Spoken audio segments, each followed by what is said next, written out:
we reduce the taxes or take some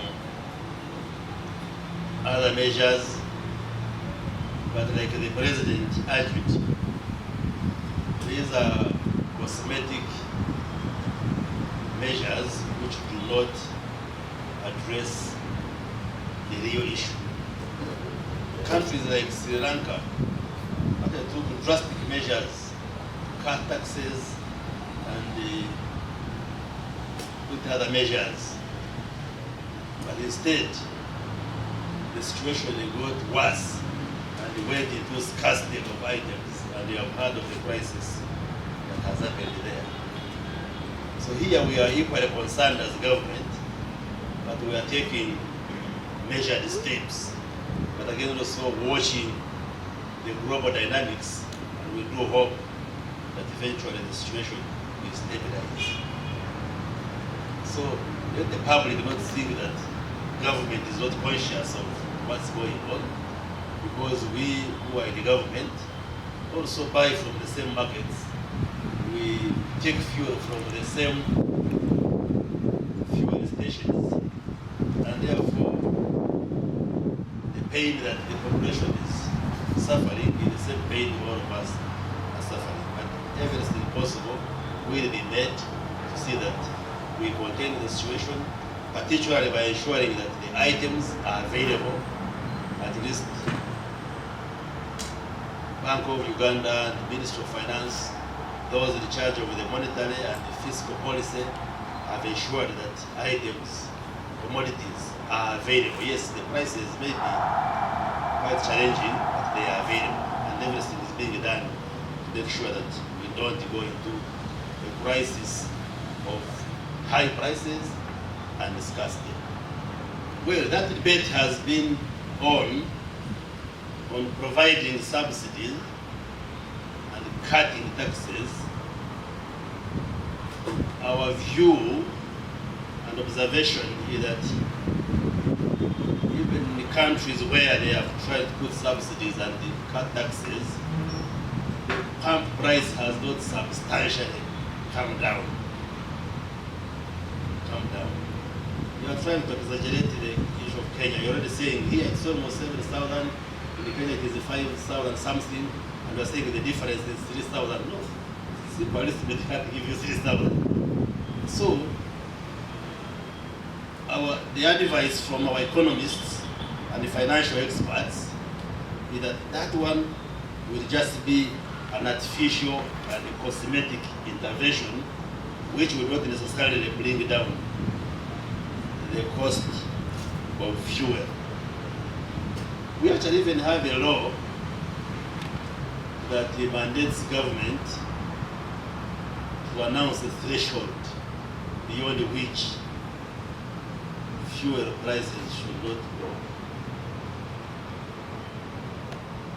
But of course, we also have to look at what is dictating the changes, the fluctuations in the fuel prices. And as somebody asked, are we engaging these companies, Shell, Total? Yes, through our Ministry of Energy, there are engagements with all these companies. We did not want to just be draconian by misusing the law, but all engagements are going on. More so with the understanding that what is speaking to these price fluctuations are not necessarily local, but global. So if we say that we invoke the law and say you must sell at this price. Now if the factors are global, so all those issues are being discussed, including the routing for the fuel into Uganda. Just the other day, Kenya had come up with the policy options which were going to result into shortage of fuel here, but we engaged the government of Kenya and they have rescinded some of those decisions. So there's a lot of engagement going on with the Kenya, with Tanzania, on how fast and how affordably we can get the fuel into Uganda, and the commitment we have, like I said earlier on, is to ensure that there is no scarcity, that we have fuel and the other commodities as we deal with this issue of the prices. Advice from our experts that does not translate into a solution. You read the case of Sri Lanka. They put in lots of subsidies and tax reductions, and they have ended up in a crisis where the best commodities are now not there. So we are moving cautiously and studying all this. At the moment, we don't feel we should rush into those, because also we need to continue providing services. We have to be cautious, make sure that we don't introduce a black market, because some of these interventions will result into magendo, black market, you deplete the foreign reserves. So all these are being studied. So we call upon Ugandans to be a little bit patient. We still believe this crisis is temporary, as the causative factors are addressed on a global scale, like the issue of supply and demand due to COVID restrictions and the opening. As factories start producing more products, as maybe the Russia-Ukraine war wears off, we hope some of those international global dynamics will come into play and the situation should stabilize. So we are all studying the environment, but as a country, as we have been clearly emphasizing, we are now focusing on production, supporting Ugandans to produce some of these raw materials which for a long time we have been importing.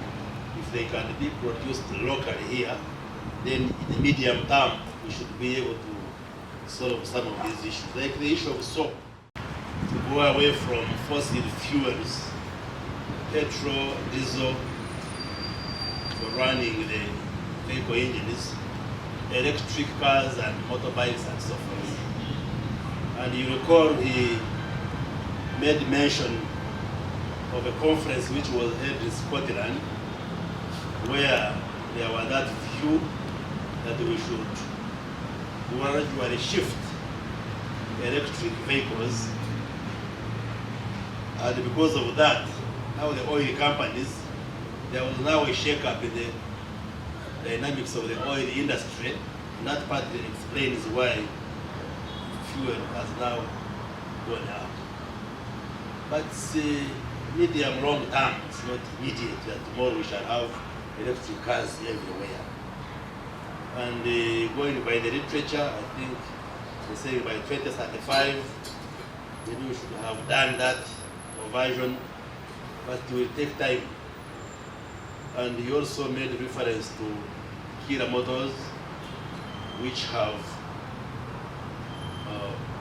has produced electric buses. I think it's a transition which will not just happen tomorrow.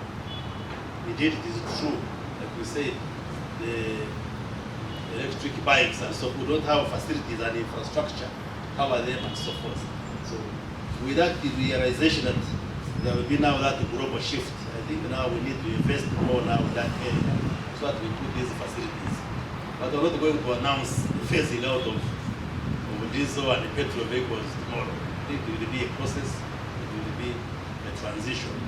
But also, what we've been guiding ourselves generally in the situation of inflation, we have to tighten our belts, examine our consumption and spending behavior, and see how to survive through this crisis.